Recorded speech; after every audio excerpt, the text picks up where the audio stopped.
The Witch's Bedtime Tale.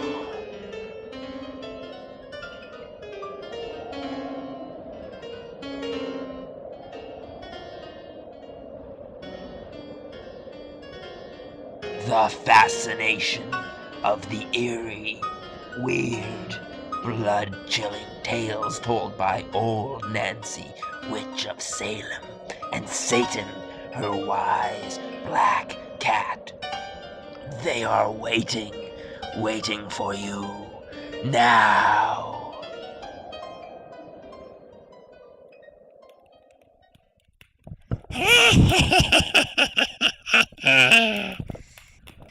137 I turned today. Satan watched as I baked up a double chocolate fudge cake for the occasion. Meow. Yes, Satan, I'd offer our listeners a piece if I could, but even my magic can't do that. It's quite all right, though. I don't mind keeping it all for myself. I don't have many teeth, but must have a sweet tooth at least left. Oh, I've come for a story, I reckon, and not to talk about cake.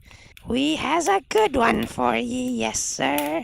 One from the olden days of radio, back when we got started in the 1930s. Meow. Yes, Satan, started on the radio. We was going for some time before that. So, turn down them lights and pull up to the speaker. Soon, you'll be in a car with a nice young couple driving down a smooth stretch of highway in Kansas. They're driving in the middle of a wild thunderstorm, and it's getting dark. That's how our story, Tourists Accommodated, begins. Tourists Accommodated. Meow.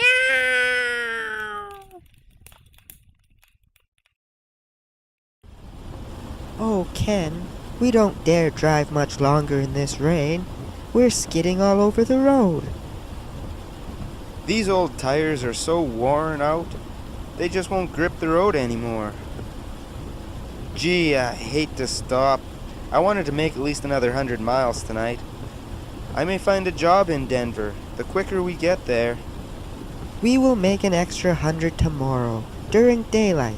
Our headlights aren't much better than these tires, and if we have an accident, there won't be any job in Denver or anywhere else. All right, dear. There's a filling station. We need some gas. I'll ask if there's anywhere we can rent a room.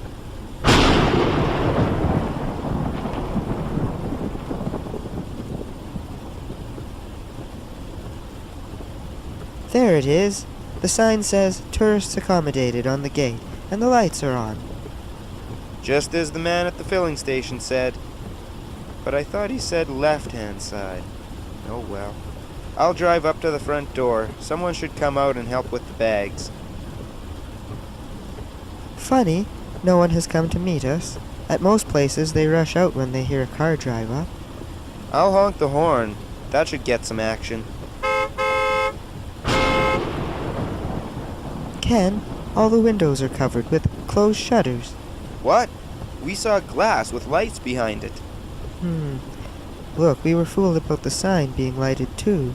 I'm not subject to delusions, and neither are you. What on earth? I don't know. I don't think anyone lives here. Everything about the place has a deserted look. The garage man said it'd be just ahead, sign on the gate. We couldn't miss it. I know, but no one answers the horn. With the heavy rain, wind, thunder, maybe they couldn't hear it. Let's run up and ring the bell.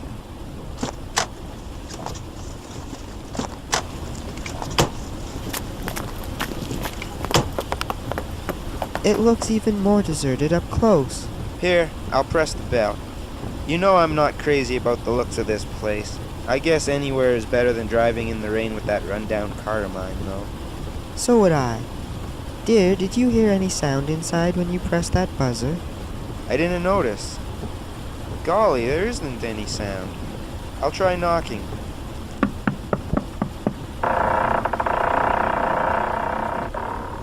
Gee, it started to open when I touched it.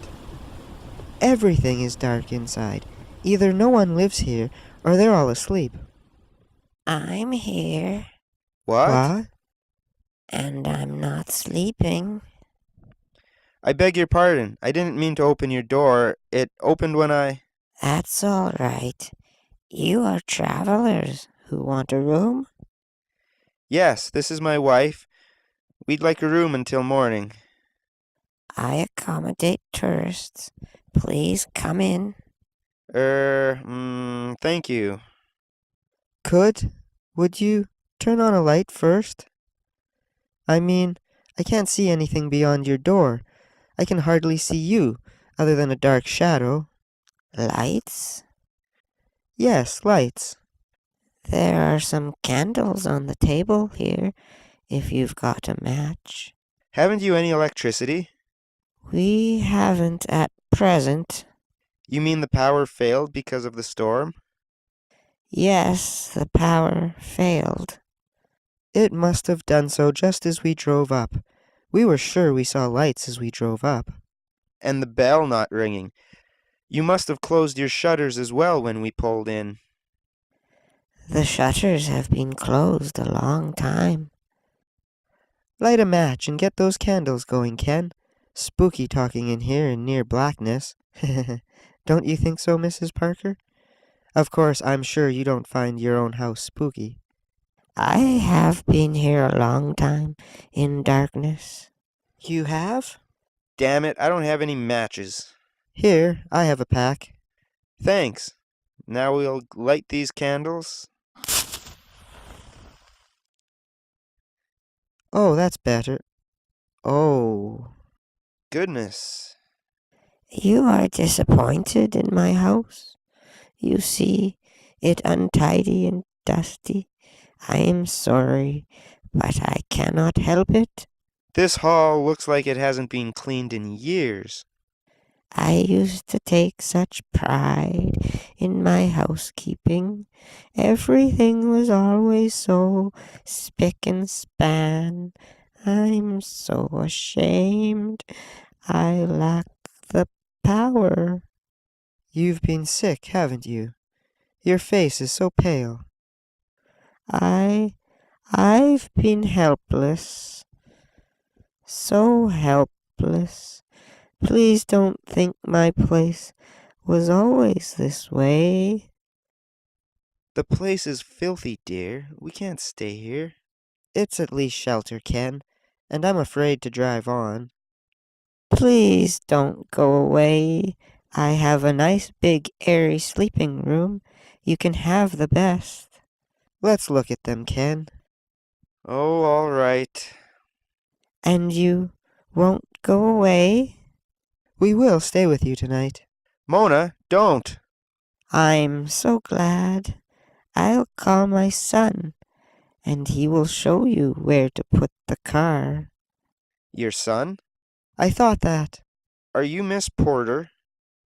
I'm Mrs. Parker. Mrs. Parker? I'm sure the garage man said that. So was I.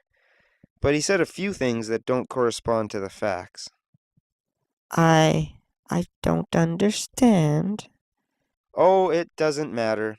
Call your son and he can help me with the bag since Mrs. Blake has decided to stay the night. Just a moment. What's your price for the room? I used to get $1 for a couple, $1? but that doesn't matter now. Joe? Joe? Only $1? The way that she said it sounds like she will take less. For a place so badly kept, I'm not surprised.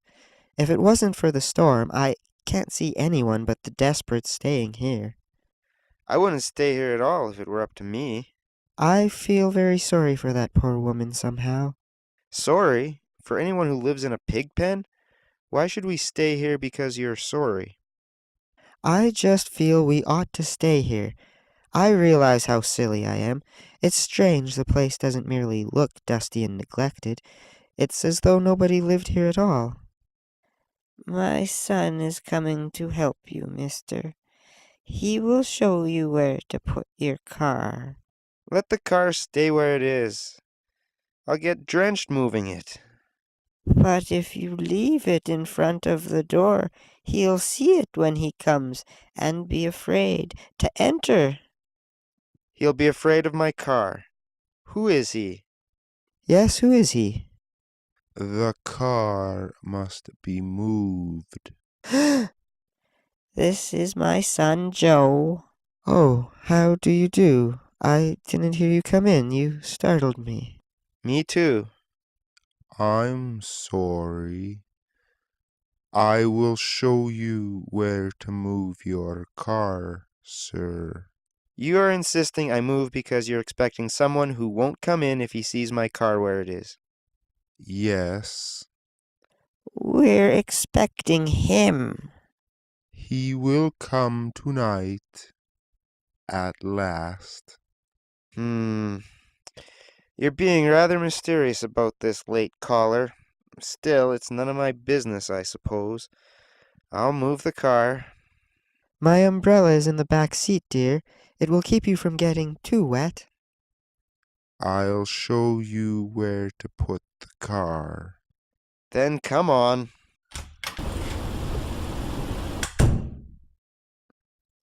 Shall I show you your room now?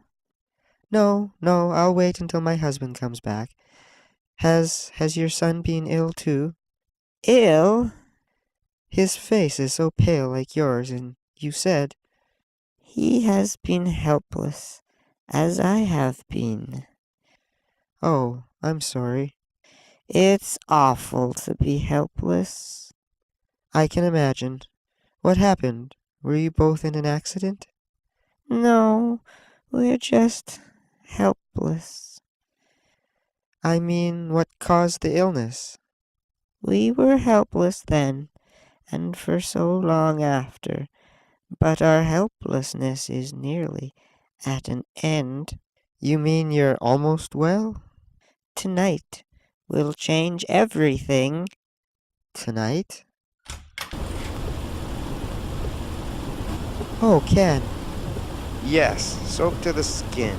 Besides making me drive the car up among the trees, that son of yours couldn't even help me with the bags. And now he can't even close the door. I've got to do it. Ken, Mrs. Parker's son has been very sick. She's just been telling me about it. Oh. Why didn't you say so? Still, even a sick man could have held the umbrella while I did the heavy work. I'm sorry. I couldn't even do that. Helpless. So helpless. Say, didn't you get wet as we walked through that downpour? Your clothes look as dry as when we left this room. My clothes don't show any effects of what they've been through. Excuse me now. Good night. I'll show you to your room now.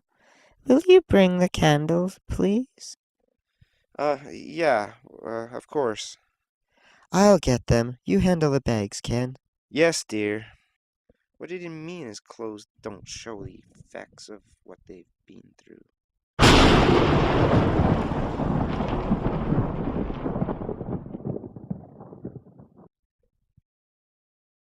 Up these stairs.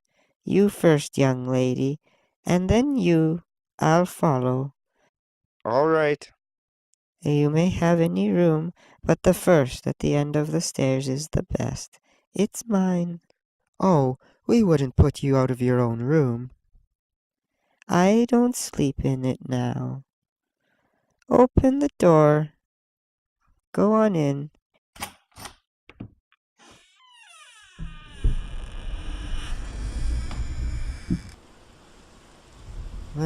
Everything is covered in dust as it is downstairs. I know, but I can't help it. It is a nice and airy room. Airy because half the window panes are broken. If it weren't for those closed shutters, the rain would be pouring in. I'm so ashamed. It wasn't always so. It's fairly clean under the top blanket, Ken. I just have to... We can't stay here, Mona. Wait. How much will you charge us for this, Mrs. Parker? Nothing. Nothing at all. Nothing? Nothing? I just want you to be here tonight. Someone has to be here besides Joe and me. And him. Him? I don't know. You will know soon. You will stay? It won't cost us anything, Ken, and every dollar counts. But Mona... We'll stay, Mrs. Parker. Oh, thank you. You're a nice girl. I'll leave you now. Good night. Good night. Good. Ah! Close the door, Ken. Close it. Close it. Lock it tight. Why, dear, what's the matter? Didn't you see it, Ken, as she walked out the door? See what? I put the candle down. She passed between me and the candle, and I could see the candle right through her.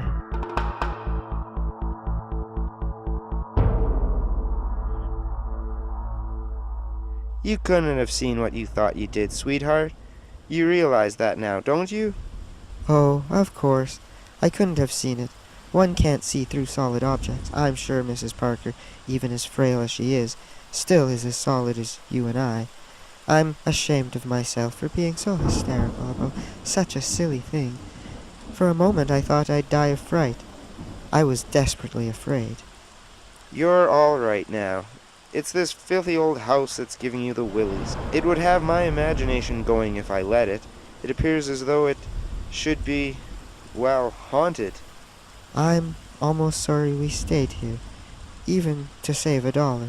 We'll get a few good hours of sleep, hopefully, and leave as soon as daylight comes. With luck, the storm will end by then. Even if it hasn't, we'll be able to see better during the day. You locked the door, didn't you? Yes, love. Is the lock good and strong?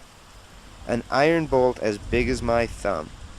What are you still afraid of, darling? That frail old woman? Her sickly-looking son? I could break both in two with one hand, at the same time. No, I'm not afraid of them. I wonder who they're expecting. I've been thinking about that. They were afraid he'd go away if he saw our car outside. Why do you suppose? I haven't the vaguest idea. I'd like to go clean up a little before bed. I wonder where the bathroom is. She didn't tell us. She didn't leave any towels in our room. Probably in the bathroom. I'll go look. I hear a car outside. Maybe the expected guest. It's an old truck coming up the drive. I can see it through a crack in the shutter. He's parked where we first were. He's getting out. Look, he's a big fella. He's coming straight in, no bags. The way they were expecting him, you'd think one of them would be up to meet him. You'd think so if he's the one they expect. He's got the door open. I can't see him any longer. Oh, we're terrible busybodies spying on him. It's kinda silly. He's getting a bag. He's turned the vehicle lights off now. We can't see much anyway. The storm has made it black as coal out there, except for the occasional flash of lightning. Not that it matters to us. I'm going to look for the bathroom. I'll go with you. I don't want to be alone here. All right. Let's be quiet. The woman and her son may have gone to bed. I wouldn't want to wake them. I think they were going to wait up for that man. We haven't heard any voices or signs of life. They might have gone to bed at that. Stay here at the door. What's that? Someone downstairs isn't afraid of waking anybody. Making enough noise to wake the dead. Come on. Where? Downstairs to ask whoever that is about towels in the bathroom. Wait. Look. That man we saw come in. He's kneeling before the fireplace. Trying to pry loose a stone from it, but why? He stopped. I think he heard us. Back up the stair, quietly. Who's there?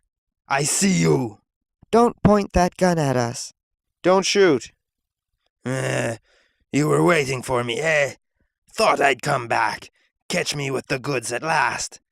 Well, you won't tell no one what you've seen. I don't know what you're talking about. Put that gun down. Come down here. Come down here, you rotten cops, with your hands held high. Don't shoot. My husband isn't the police. Then I suppose you think I'm idle, eh? Come down. We haven't anything to do with the police. We don't know why you're here, and frankly, we don't care. We're merely two travelers who rented a room here for the night to get out of the storm. Rented a room? Yes, you know this is a tourist lodging house. You must know that. You have a key to the door. The key I has tells me you're lying. This house belongs to me. I inherited it. No tourist has stopped here since I was took away to jail. For 10 long years this place has been empty. But a woman let us in tonight. You lie. Call her and her son. They'll tell you. A woman? And her son, you say? Yes. Mrs. Parker! Mrs. Parker! Come tell this man. Mrs. Parker? She wasn't here. She couldn't be here. I'm here now, Hutch. No, I'm seeing things.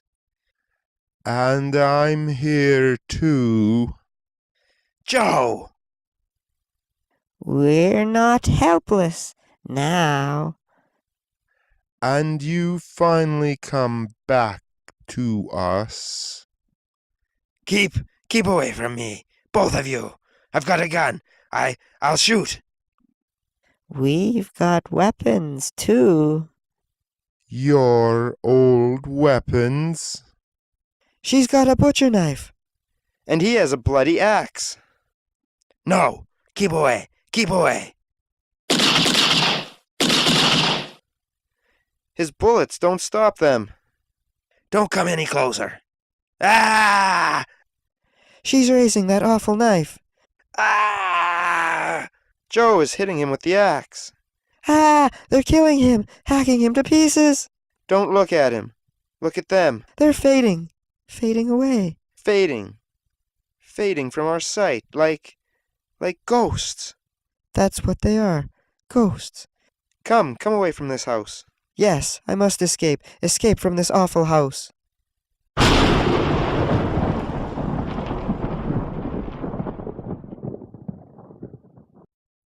We can rest now, Mother. Yes, Joe. We can rest.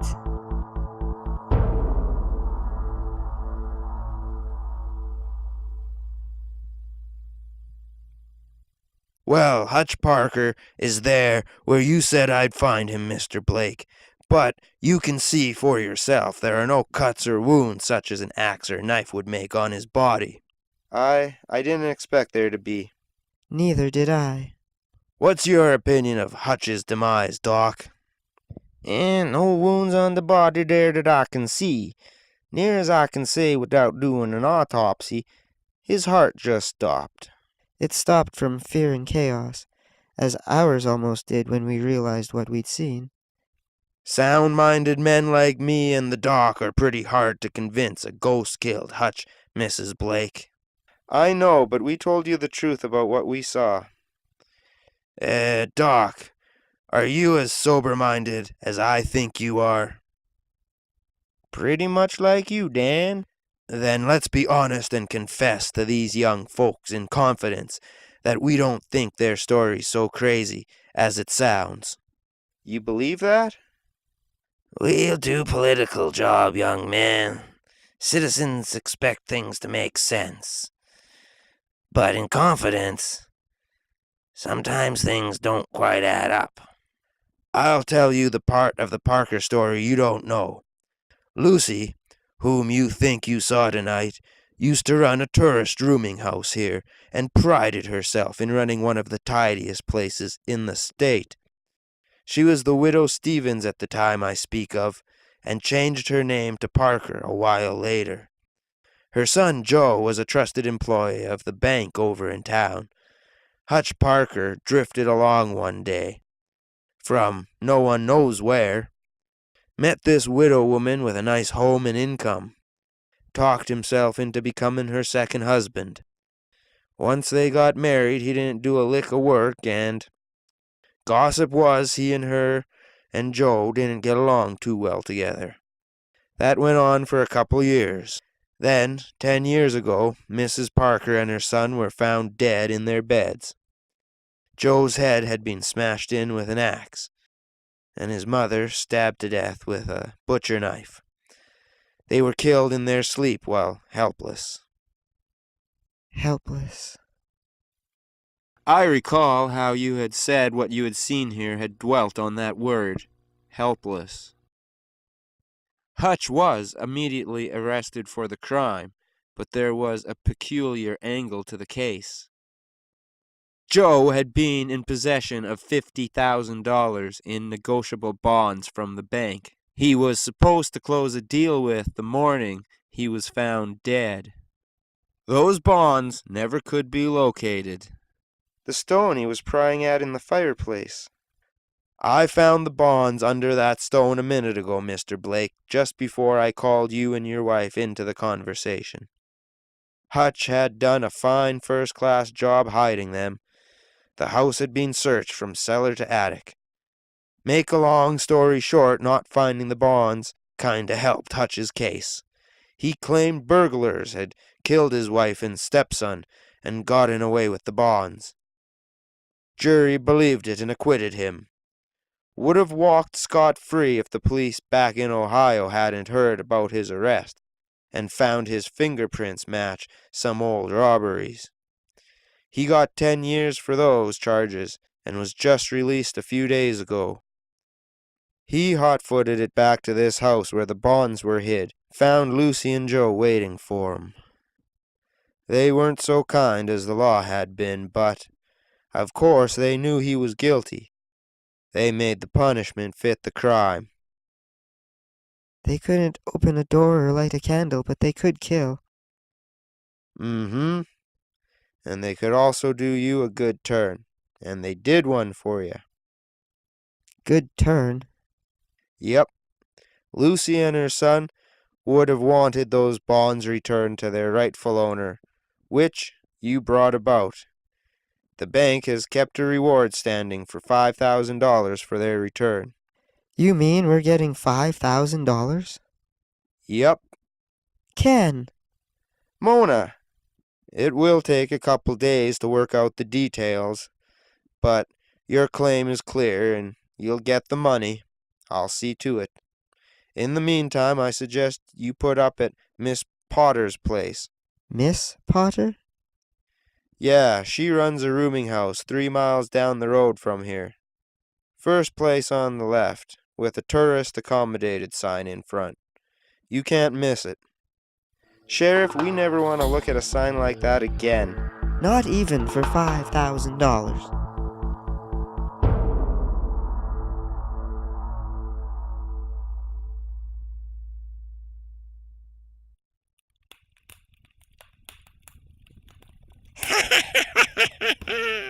Well, that's the end of another of our pretty bedtime tales.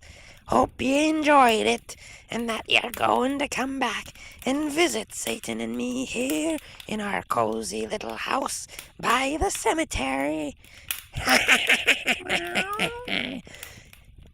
Now, though, I see it's time I got some shut-eye. Pleasant dreams. Meow.